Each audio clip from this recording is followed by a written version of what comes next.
So hopefully you can see that now.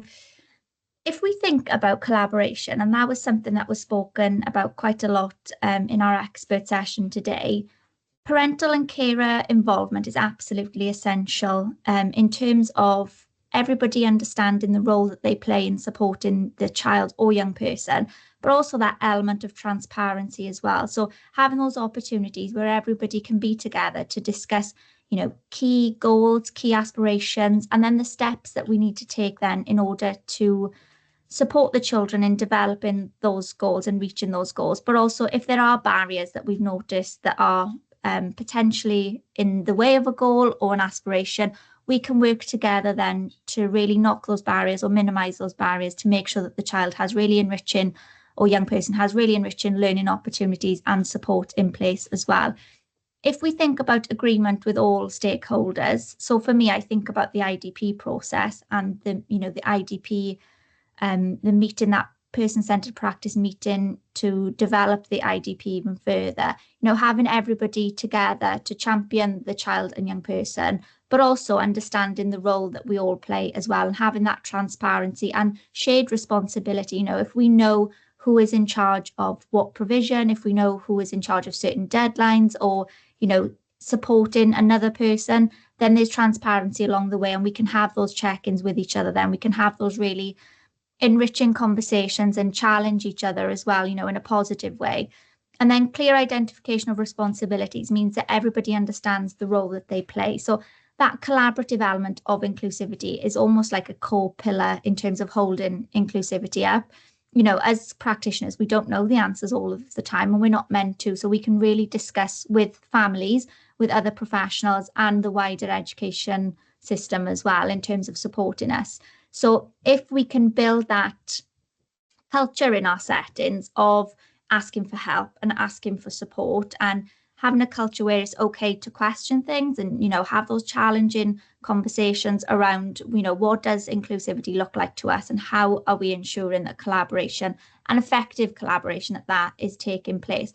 So if we're going to develop that sense of belonging for our children, our learners, our young people in our settings, then that really needs to start with us then as well. So I think one of our experts talked earlier about how it's absolutely essential that the leadership team are on board with the inclusive ethos, because they're going to be the ones who are maybe providing opportunities, providing space, and challenging older systems or older ways as well.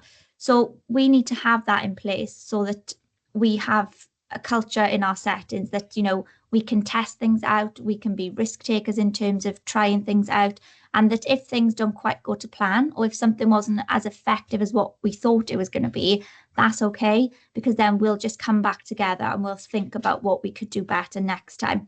Or equally, if something goes really well and you reflect on the sort of either the school year or the school time period or the education period of, do you know what, we did something brilliantly, it was really effective, almost not being satisfied with that and thinking, yeah, it was brilliant, but how can we move this along even further? How could we make it even better, more effective for our cohort currently? And who do we need to work with in order to do that? So if we think about staff and our colleagues and our peers that we work with, like I just said, we need that leadership team to be really passionate, but also compassionate as well. Really sharing that vision and leading the vision of inclusive practice and inclusive ethos as well. What really the journey to inclusivity starts with, what are our values and what do we want our learners to achieve, and having that open discussion where everyone is involved as well. Professional learning, we know, is absolutely essential. And I feel like I don't need to say that to you guys. You're embarking on this significant professional learning journey, but that, what I call the professional itch, wanting to know more, wanting to develop even further, that has to come intrinsically. We have to want to have a passion to develop even further and want to know more. So if you have something in your classroom or your settings that you didn't know much about, or something's happened and you want to figure it out even further, having that drive to think, I need to go and speak to somebody about this, or I need to embark on this learning journey. And it can be reading something as well. If you just have space to read around something that is new to you, that you could then put into your practice again for further development, then that's you showing a commitment to your learners and your young people in your settings. Joint planning, I think, really goes back to that shared responsibility.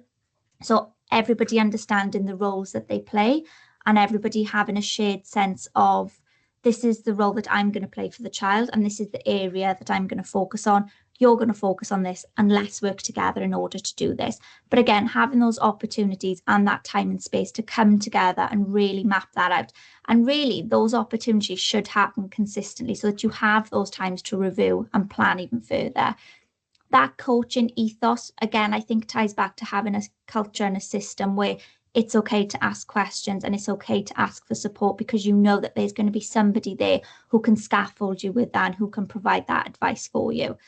The modelling, again, we all play a role within that, no matter what role you play within an educational setting. We all have to buy into that inclusive ethos. We all have to want to be inclusive practitioners, and we have to have that ethos of questioning and planning and moving forward as well.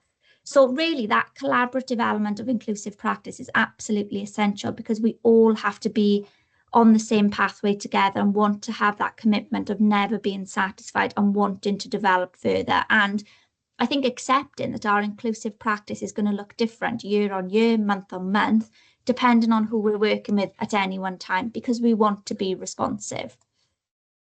So what I'd like you to do is think about skills and qualities and opportunities. So what wisdom, knowledge and skills do we have? So whatever role that you're in, whether you're a teaching assistant, a school leader, a lecturer, a teacher, you know, what skills and knowledge do we need to develop maybe to be on that inclusive pathway? And then further questions that I've got for you to think about is, in relation to maybe a skill that you've highlighted, what could be the collaborative opportunity attached that maybe we need in order to develop that skill even further? And what skills maybe have you seen in action that have led to really successful inclusive practice? So I'll pop those questions into the breakout rooms again for you.